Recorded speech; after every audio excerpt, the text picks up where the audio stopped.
maneras.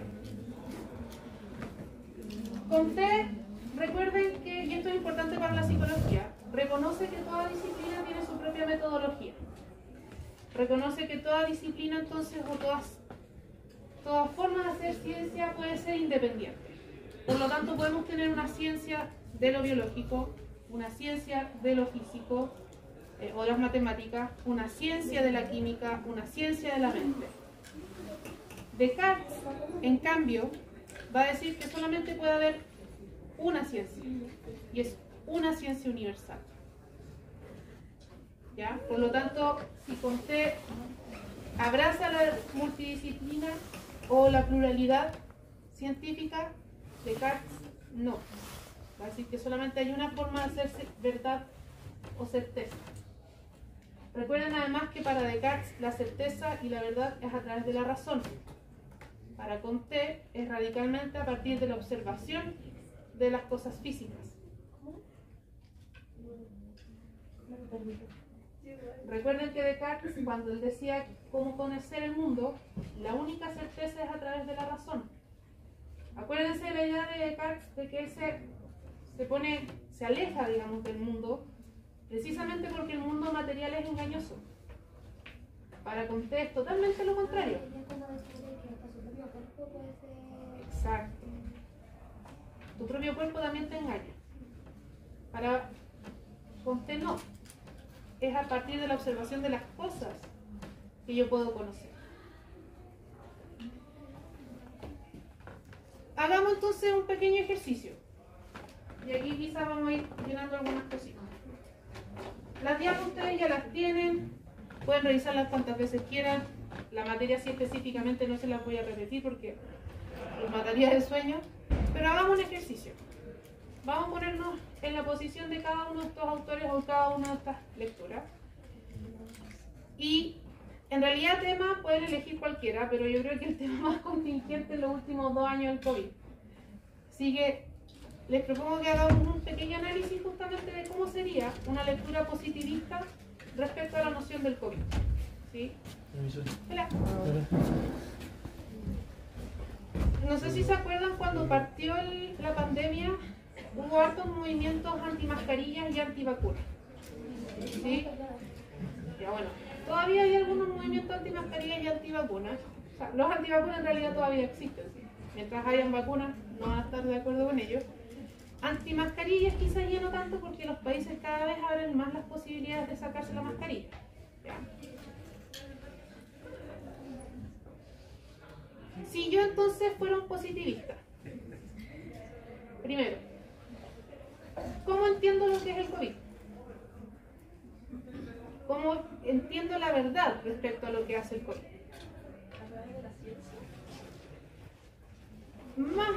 Quizás más simple que solamente a través de la ciencia.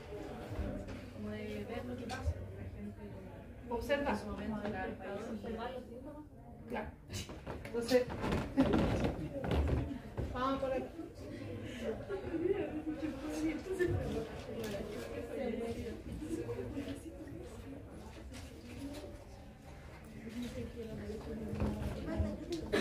¿Qué más hago entonces además de observar? Porque uno puede observar los síntomas en términos ciertos, por ejemplo, estando con otra persona y saber que está tosiendo o saber que tiene dificultades de respirar. ¿Sí? ¿Cómo reacciona la sociedad? Vamos a poner eso por ahora con un poco más, ¿cierto?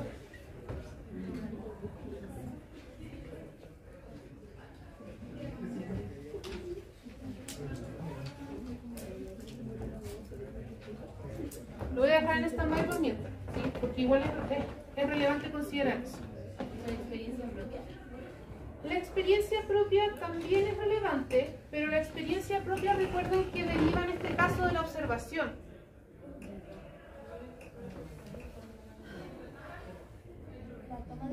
Y aquí, vamos para allá, espera. Y aquí también hago una observación relevante que en algunos organizadores pasó un poco viola, por así decirlo. Y es que muchos pusieron que el positivismo conoce, ¿cierto?, o establece verdades a través de la experiencia, pero no especificaron qué tipo de experiencia. recuerden que el positivismo es una radicalización de las teorías empiristas y asociacionistas. Y la radicalización que tiene es que ya ni siquiera observo la experiencia propia, observo las cosas en el mundo. Mis sensaciones tampoco son certeza al 100%, porque yo no siento las mismas cosas que los demás. Pero lo que sí podemos decir es que hay acuerdos cuando observamos el mundo exterior. Por lo tanto, la experiencia propia sí puede ser una forma de conocer, pero va a derivar principalmente de la observación externa. Entonces yo puedo observarme o autoobservarme, sin embargo necesito de otro también que me observe para establecer esos acuerdos y esa certeza. ¿Sí? Si yo fuera una persona positivista, ¿cierto? Y observo entonces los síntomas respecto al COVID, ¿cómo entiendo yo entonces a las personas que son antimascarillas o antivacunas? Ignorante. ¿Sí? Por ahí puede ser sin razón, sí. ¿Por aquí quiero algo? Sin cuidado. Hola.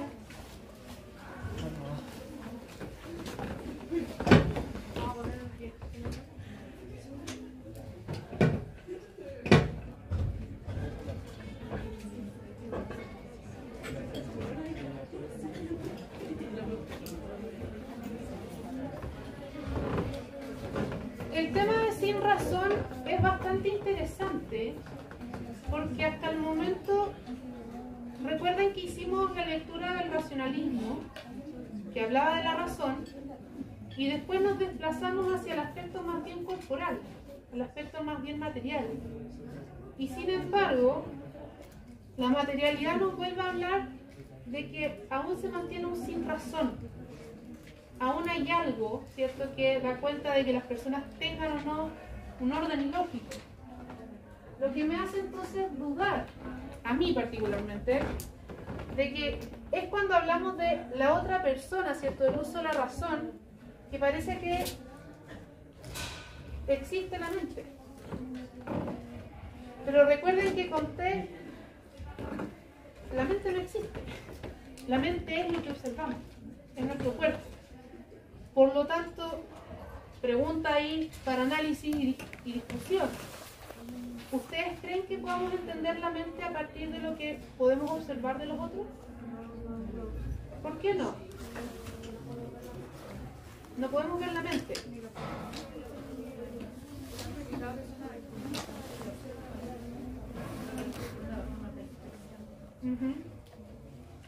Voy a poner en duda el tema de no podemos observar la mente.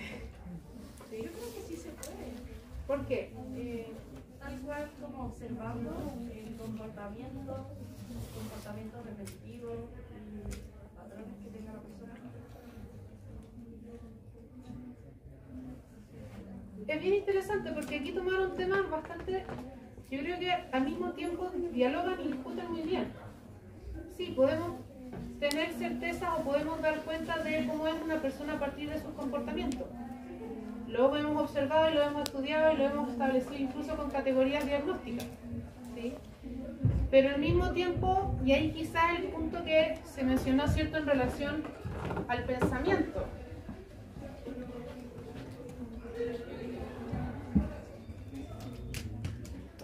¿Puedo observar la mente? Sí, las neurociencias lo hacen a cada rato.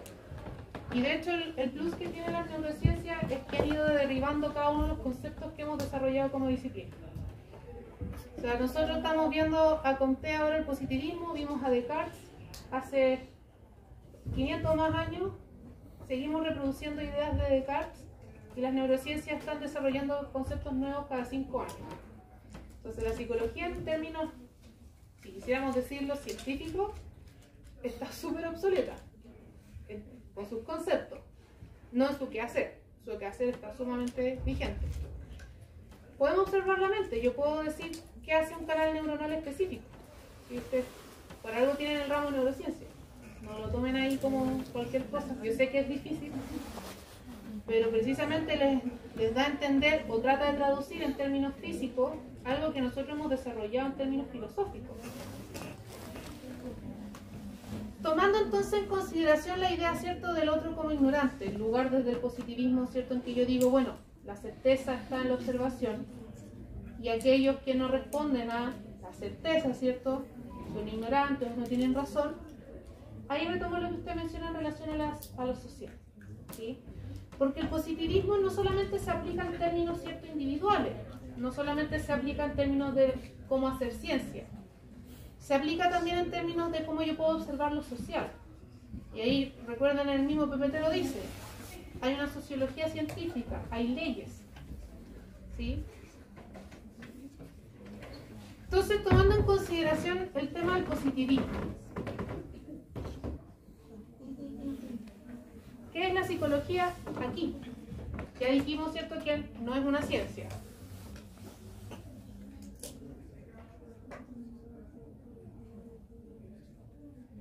Podría serlo. Yo creo que a esta altura ya lo es. Para Comte no lo era todavía porque no estaba necesariamente la disciplina formada propiamente tal. La disciplina se forma hartos años después. Pero ¿qué repercusiones tiene entonces entender al ser humano desde el punto de vista del positivismo? Si yo me pongo entonces a decir, bueno, las personas que se oponen a la vacuna, se oponen a la mascarilla, son ignorantes. ¿Qué estoy diciendo ahí? ¿Qué estoy haciendo? Generalizando, quizás. Estoy generalizando, sí. Estoy categorizando. Por lo general sí. Cuando hacemos eso, cuando hacemos esas categorizaciones, sí.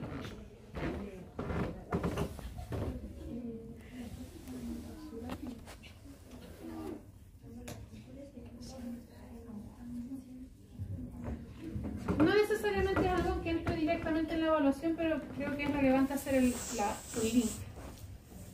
¿Qué hablábamos cuando decíamos crítica y decíamos historia?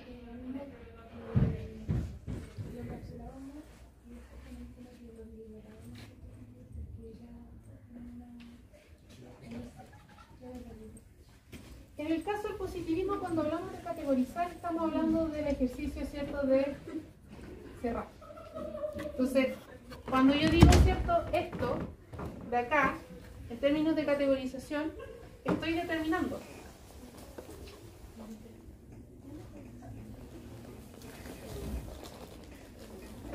Y paradójicamente, las personas que cumplen con las normas, porque está la certeza, son más libres. Ahí es donde está la psicología. Ahí está nuestro problema. Nuevamente, es súper paradójico. El que es libre, en realidad está siendo determinado, está siendo categorizado y probablemente excluido. El que no es libre, porque es controlado por las normas sociales, por las leyes que establecemos, es mucho más libre en su forma de actuar y su forma de decidir. Entonces el ignorante sería más libre. El ignorante sería más determinado incluso. ¿Dónde aplicaría usted una intervención? En las personas que no están cumpliendo con las normas.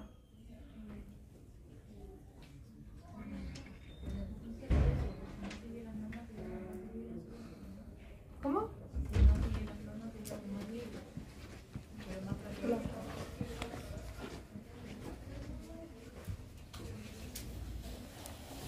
Bueno, precisamente por eso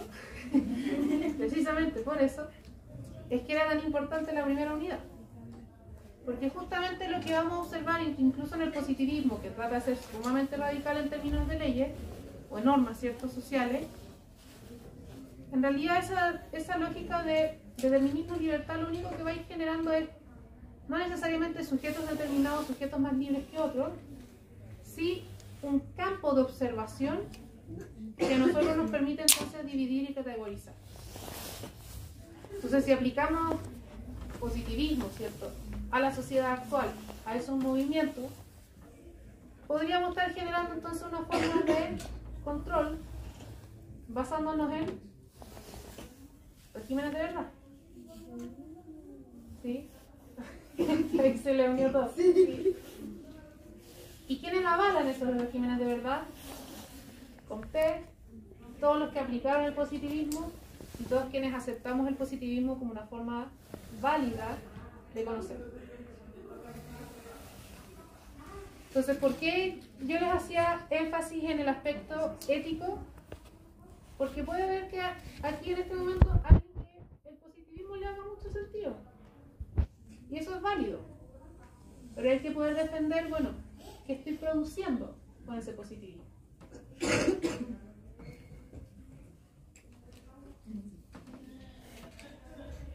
Entonces, ¿qué es lo que me permite establecer el positivismo? Con esto, entonces, un método. Y el método científico, entonces, se basa principalmente en la observación directa.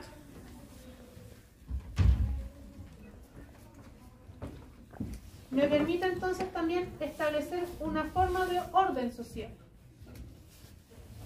Una sola forma de orden social. Porque la verdad es una sola. Pero pueden haber muchas ciencias que hablen de esas distintas verdades. Y es ahí donde aparecen los diálogos.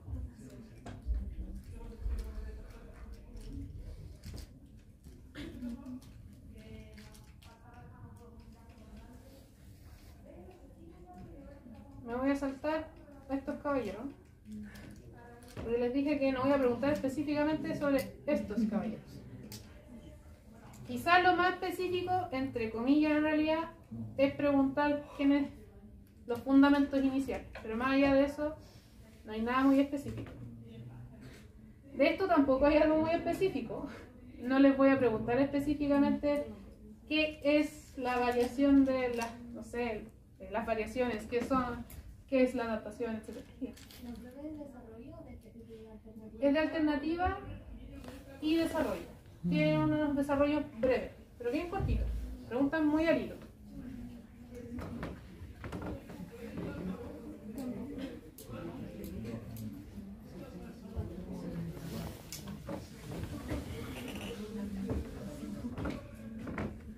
Mismo ejercicio entonces, antes de hacer el mismo análisis. ¿Alguna duda, consulta en relación a las teorías de la evolución? ¿Les quedó claro? ¿Están seguros? No, profe, no nos diga eso.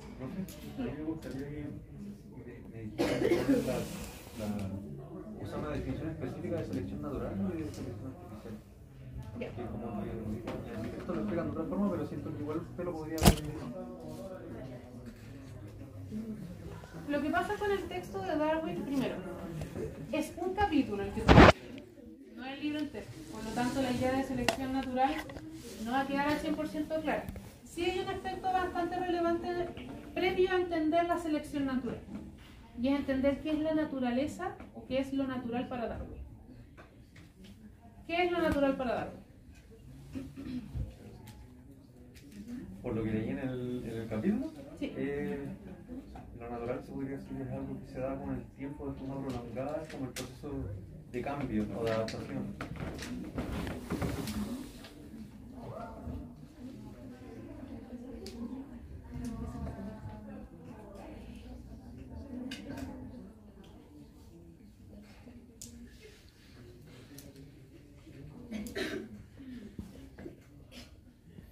Sí, muy bien.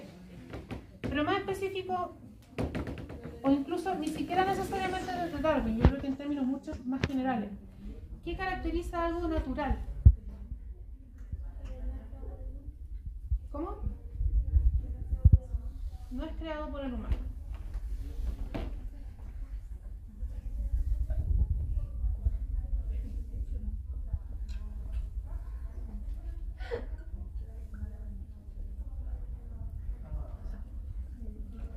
Precisamente.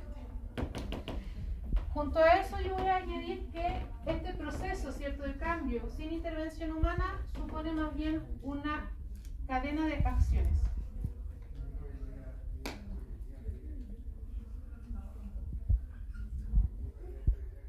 Acciones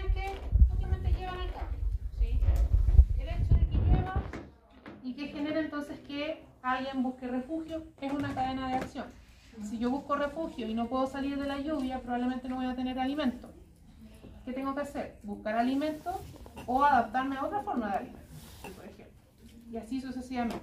Esa cadena de situaciones entonces que pueden llevar a que uno tome distintas, podríamos decir en términos de nosotros decisiones, pero más bien acciones de tipo innata, ¿sí? Acciones directas, no necesariamente conscientes.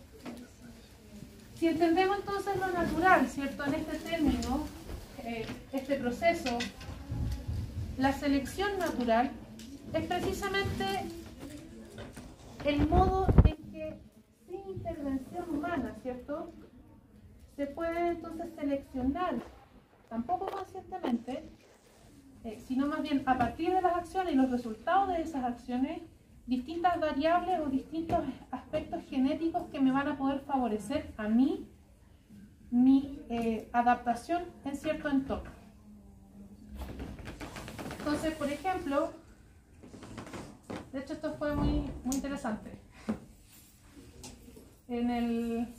En mi paseo fui al Museo de Historia Natural, el de la película, que no tiene nada que ver con la película, de hecho no está el tiranosaurio Rex, es solo para la película.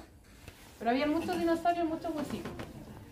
Precisamente en la parte de los dinosaurios me detuve bastante y saqué muchas fotos porque dije, oh, esto es maravilloso para las clases. Y había un recuadro muy bonito que mostraba justamente el proceso evolutivo de distintas especies animales tremendamente diferentes entre sí. Me refiero a reptiles, mamíferos y aves. Todos esos, que nosotros los distribuimos como distintas especies en la gama de los animales, compartían evolutivamente el mismo huesito o una misma cavidad. Era como que tuvieran algo así como que en la cabeza tenían el mismo hoyito. Como esas aves y humanos que tienen una extensión similar a la del brazo. Sí. Súper interesante eso. Y justamente lo que se observaba en términos también, por ejemplo, de, obviamente, los dinosaurios y muchas otras especies, es que habría cierta cavidad en términos de la cabeza, ¿cierto? Que es como cercana, como una parte por acá, como entre medio del oído y la parte posterior, que permitía, por ejemplo, mejor adaptabilidad, mayor crecimiento en términos encefálicos. Esa cavidad, no es que una especie diga quiero mejorar mi cavidad, y para que eso haya ocurrido tienen que haber pasado miles de años, si no es de un día para otro. Pero ese desarrollo de esa cavidad tuvo que haber sido necesaria a partir de probablemente la muerte de muchas especies animales anteriores, ¿sí? Entonces, la idea de la selección natural tiene que ver más bien con cómo el medio biológico, de manera natural, de manera, algunos le dicen innata, ¿cierto?, no consciente, va a ir generando ciertos cambios que van a permitir entonces mayor adaptabilidad a un entorno que puede ser muy hostil y que finalmente esa selección natural va a permitir que las mejores especies o los mejores rasgos más bien se mantengan. Si hay algo que hace que una especie se muera, no entra dentro de la categoría de selección natural, porque la selección natural está pensada en términos darwinianos para sobrevivir, para la adaptación, no para la extinción. ¿Ya? Si no hacen nada, tampoco es relevante para la selección natural. Entonces, por ejemplo, el meñique del dedo, de aquí, que nos hace más sufrir que pasarla bien, y sale del pie más que nada, podría ser una variable neutra en este minuto, ¿sí? Algunos creen que el oído también va a desaparecer, que es una variable neutra, pero yo creo que no, porque el oído protege esta área internamente, ¿sí? Las uñas son de alguna forma cierta protección también. Rarísimo que desaparezca la uña, ¿no? Imagina algo así como... Oh, qué raro. No, ¿por qué pusiste esa idea en mi cabeza? ¿Queda más claro la selección natural? Creo que hay una... que no puedo decirle específicamente qué hay, creo, no porque no quiera decirles, sino porque tengo un banco de preguntas infinitas y yo arrojo preguntas al azar. Entonces ni yo sé cómo es la prueba. Una pregunta así. Es que sí hay una pregunta tipo de ¿a qué refiere Darwin con la selección natural? ¿O a qué refiere Darwin con naturaleza? Eso sí, como sí hay, pero no me acuerdo si la van a tener, si va a aparecer o no en la prueba. Porque las tengo al azar y después las mando a imprimir inmediatamente. Entonces, ni yo sé. Entonces, la diferencia con la selección artificial es que ahí sí hay intervención humana. ¿Sí? Entonces, lo artificial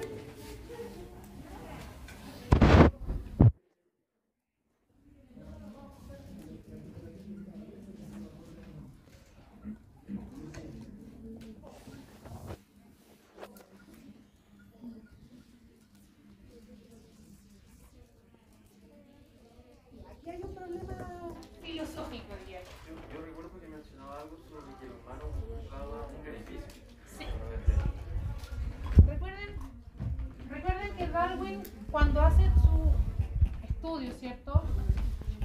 No estudia necesariamente solo especies animales. No es como que el tipo se pierda en el bosque y dibujó y escribió todo lo que vio. También observa justamente nativos de la zona y particularmente observa también pastores. Y lo que él observa con los pastores es cómo seleccionaban a las distintas ovejas para reproducir a las mejores, ¿cierto? Y así prolongar o estar seguros de que siempre van a tener las mejores selecciones de ovejas en lana, selecciones de ovejas en, por ejemplo, en leche. ¿Sí? Como lo hacen con los caballos, precisamente. Todo ese tipo de cosas como pura sangre son finalmente intervenciones humanas. Los perritos de raza son selección artificial, totalmente. Y de hecho se nota mucho que es selección artificial porque son, creo, más enfermizos que cualquier otra raza o cualquier otro tipo de perro. De hecho son muy interesantes y ahí quizás punto para Darwin, ¿cierto? Un quiltro vive más que un perro de raza. A un perro de raza, no sé, el pug, que a la gente le gusta mucho, no sé, yo lo encuentro horrible. Es que ya no se clasifica un perro, porque son muy enfermos como para que sigan viviendo algo así. Precisamente por eso, un pug se enferma al tiro de las vías respiratorias. Lo mismo con los bulldogs. De hecho, yo encuentro muy terrible que a un perro se le tenga que cortar las orejas con estética. El perro era un tipo que le hicieron pasar por bulldog. Le cortaron la cola y le cortaron la oreja. Le tiene la oreja súper mal cortada. Entonces, por ejemplo, el tema de los perros yo creo que es muy buen ejemplo para dar cuenta de la selección artificial, precisamente porque gracias a nuestra necesidad, ¿cierto?, de mejorar la especie de los animales para que sean pura sangre, lo que finalmente hicimos fue atrofiarlos. Lo mismo con los microtoys. ¿Conoces los pudos microtoys? Sí. Son enanos, son muy enanos y son demasiado permisos. Ellos no duran más de 5 años. Oh. Qué atroz.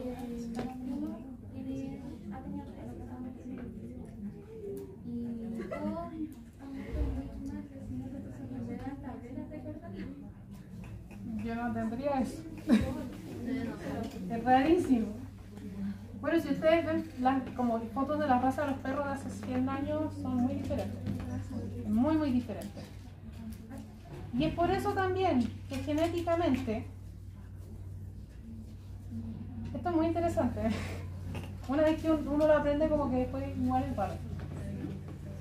Las personas cuando se atraen no solamente por el atractivo, se atraen también por un tema químico, pero, por ejemplo las feromonas, los aromas, ese tipo de cosas.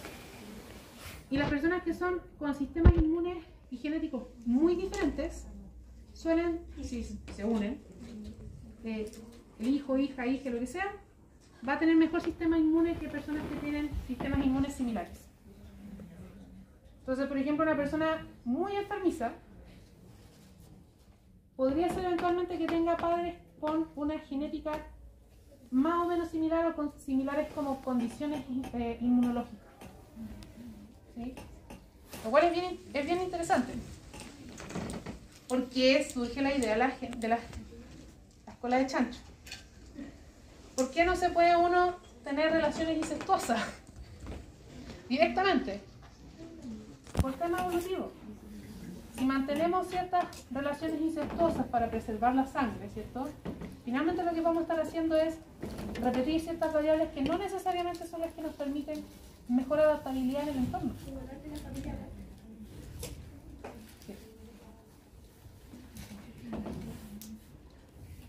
Hay una respuesta científica para esas cosas, no solamente moral y ético.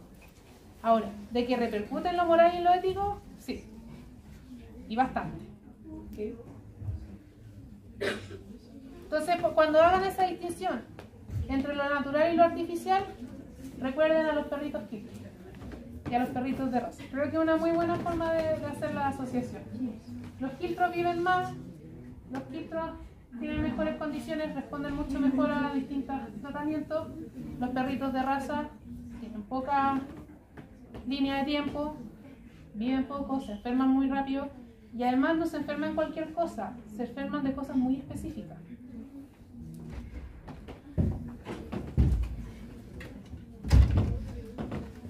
Volvamos entonces al ejercicio el tema, ¿cierto?, de las mascarillas, el tema del COVID. Si quisiéramos ponerlo en términos de teoría de la evolución, ¿cómo explico yo entonces el desarrollo del COVID? ¿Qué estamos haciendo cuando nos ponemos mascarillas? Selección artificial. ¿Te dijo respetando?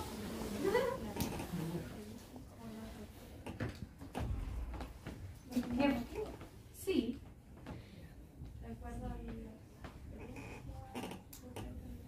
Pero más directamente, porque ahí hay un diálogo, por ejemplo, ese aspecto cierto social del respeto dialoga muy bien con el positivismo. Recordemos que estas no son perspectivas que se oponen y dialogan. Entonces, claro, si yo quisiera entender la teoría evolutiva en términos sociales, ahí tendría que acompañarme con el aspecto quizás positivista y entender, claro, hay una norma social que permite además el desarrollo o la evolución mejor de una especie. Puede ser que cambie un poco, pero ¿por qué la gente o la sociedad tiene tanta esa evolución científica y no moral o ética? Por ejemplo, siempre se repite la misma historia, pero siempre hay una evolución biológica, científica. ¿Por qué no hay esa pareja?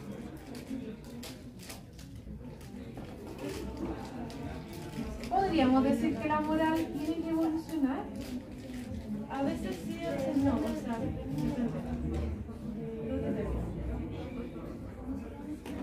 Yo siento que la moral igual sigue como una tendencia, que es lo que es bien visto. Claro, y en ese sentido la moral cambia en términos sociales. Pero yo, porque antes era un dictador las cosas y ahora...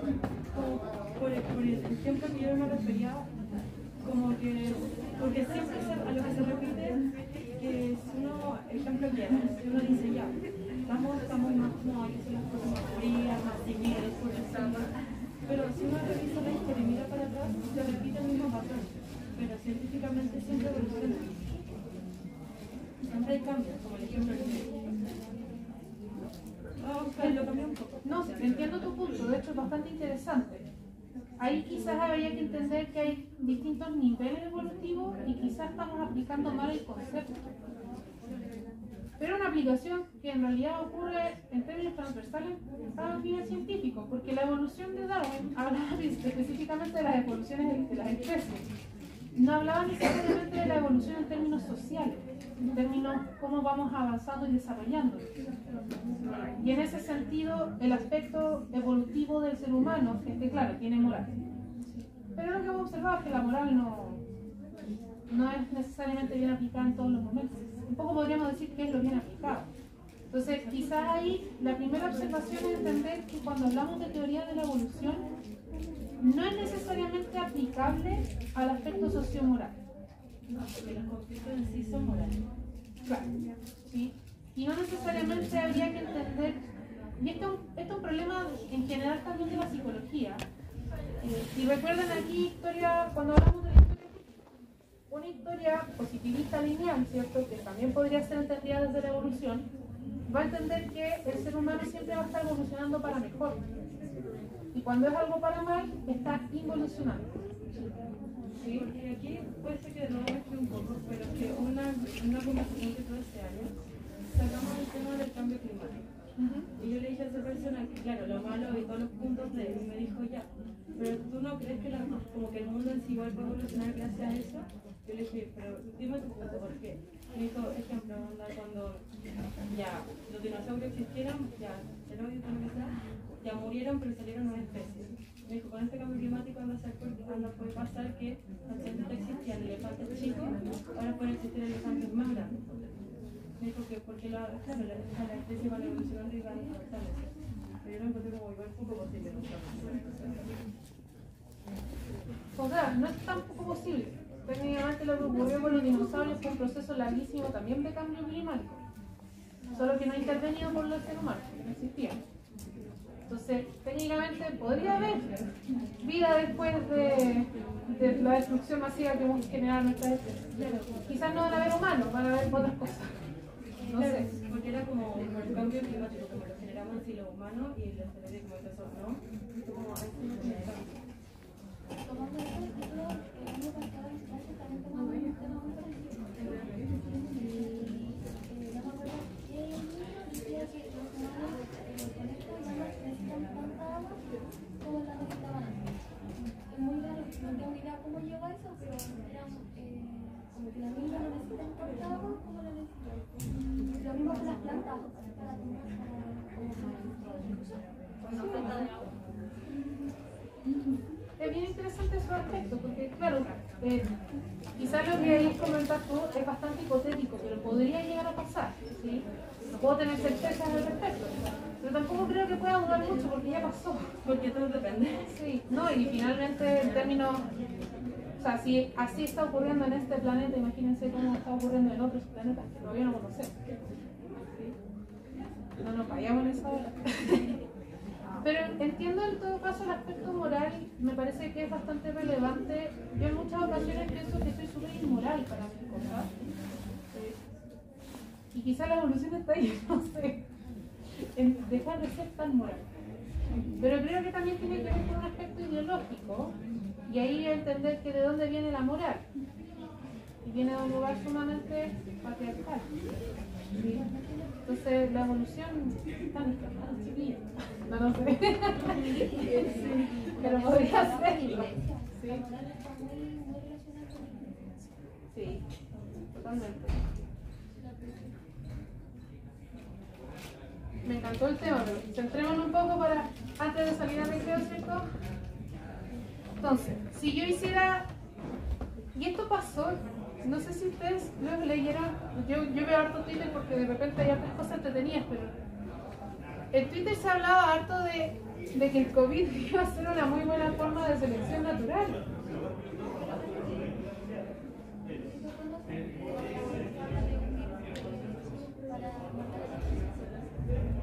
Sí, lo conozco, sí.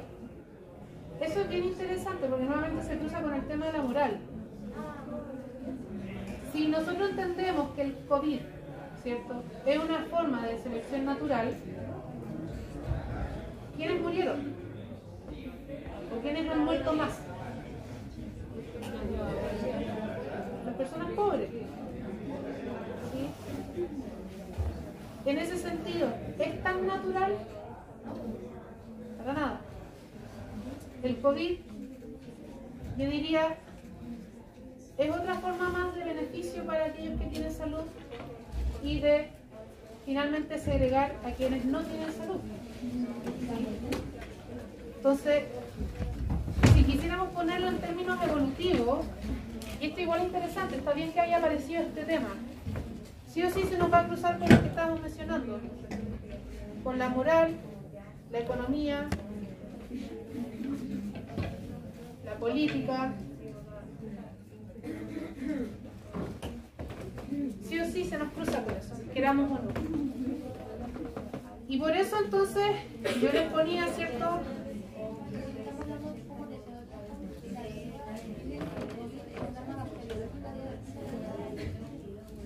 No sé. O sea, Son interesantes las teorías conspiranoicas, pero no estoy, hasta cierto punto de ahí me gusta, de ahí como que me metí.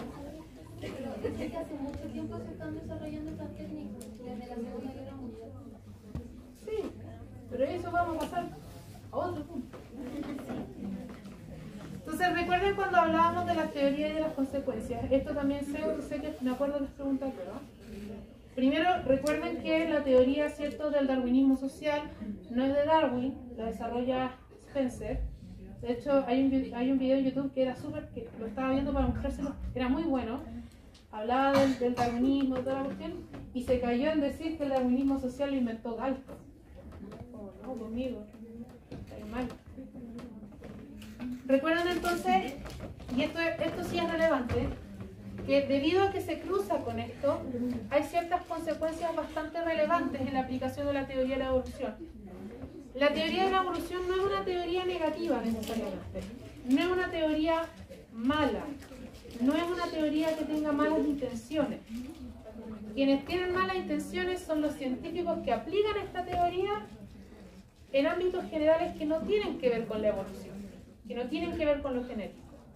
Entonces, entender lo social, ¿cierto?, desde el punto de vista evolutivo, nos permite originalmente entender cómo es que nos organizamos, cómo, por ejemplo, establecimos un lenguaje en común, cómo establecimos la necesidad de, por ejemplo, transformar nuestras, nuestras quijadas para producir ciertos fonemas y para producir ciertas palabras de comunicación diferentes a otras especies. Pero si le agregamos el aspecto moral, ¿cierto?, y el aspecto político, ¿qué generamos? Darwinismo social. La necesidad de establecer entonces una población que se controla a sí misma a partir de la ley del más fuerte. Que técnicamente luchen por ustedes y que un monarca sea el monarca porque es más fuerte que todos los demás. ¿Cómo? Claro.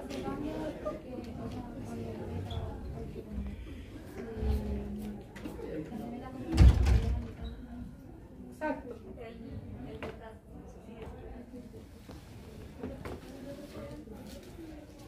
Recuerden también el aspecto, dígame. O sea que si le agregamos lo moral a la selección artificial, es darwinismo. Claro. O sea, todos estos elementos. Moral, economía, política.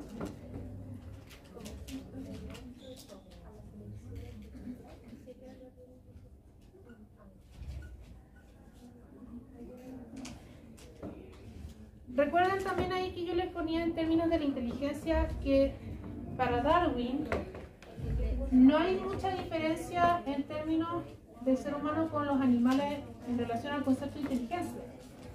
El concepto original de inteligencia refiere principalmente a la capacidad de adaptación de un ser vivo. Y si todo ser vivo es capaz de adaptarse, entonces hasta las plantas son inteligentes. El problema de eso es que nuevamente al aspecto moral, el concepto de inteligencia supuso mayores capacidades adaptativas en un entorno social particular.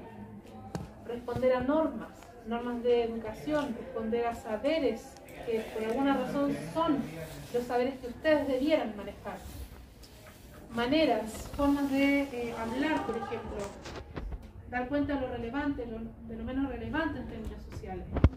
Entonces, la aplicación de la teoría evolutiva originalmente, en términos de especies, daba cuenta de una noción de inteligencia que era transversal para todas las especies. Es nuevamente a partir del uso de la política y la moral que vuelve a hacerse una herramienta de control para el ser humano. Y en ese sentido, entonces, no olvidar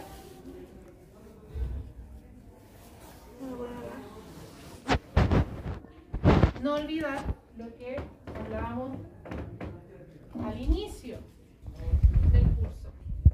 ¿Por qué nos interesa esto en términos de psicología? ¿Por qué es relevante entonces estudiar teorías de la evolución en psicología?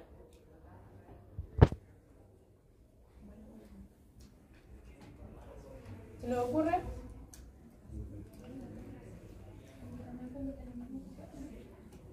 ¿Tiene que ver con el darwinismo social? Sí.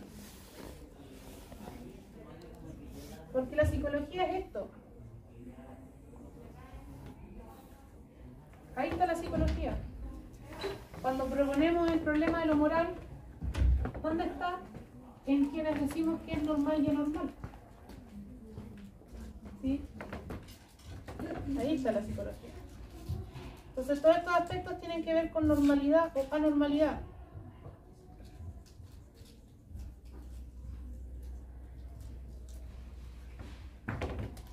Por eso vemos teorías de la evolución. No necesariamente tampoco nos centramos única y exclusivamente en lo normal o anormal. Recuerden que también es importante que ustedes reconozcan que como psicólogos no trabajan solamente con la mente humana. Ustedes no solamente van a dedicarse a escuchar personas y sus problemas. Van a también entender que esa persona es un cuerpo orgánico, que está en este mundo material y que tiene cosas, tiene padeceres, tiene síntomas. Entonces, quizá uno de los mejores ejemplos y más directos es que puede llegarle un paciente con un problema emocional muy grande porque tiene momentos de muy buen estado de ánimo o muy eufóricos y otros muy apagados. Uno podría decir en términos diagnósticos, esto se parece a una bipolaridad, pero si usted tiene dudas respecto a ese diagnóstico, lo primero que tiene que hacer a esa persona es mandarla a hacer un test de la tiroides. Porque si ustedes recuerdan en neurociencia, la tiroides es justamente una de las áreas que regula no solamente sus ciclos de vigilia y sueño o la temperatura, regula también sus emociones.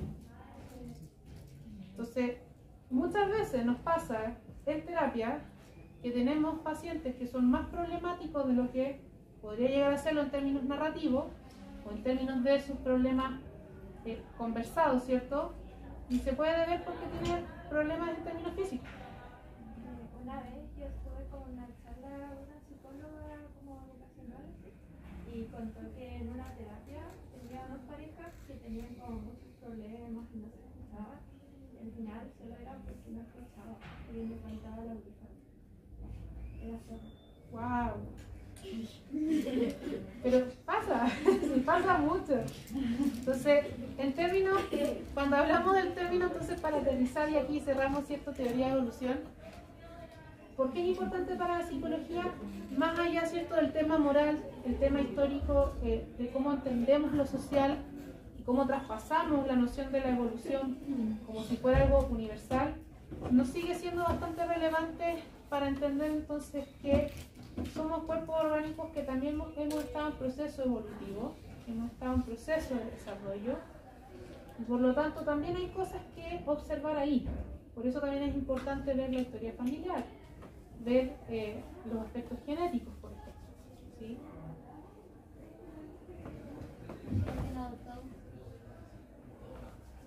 ¿Cuál?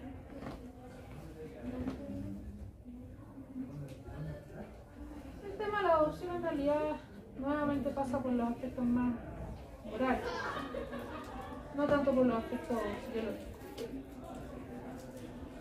15 minutos de recreo, volvemos a las 10:15 y continuamos.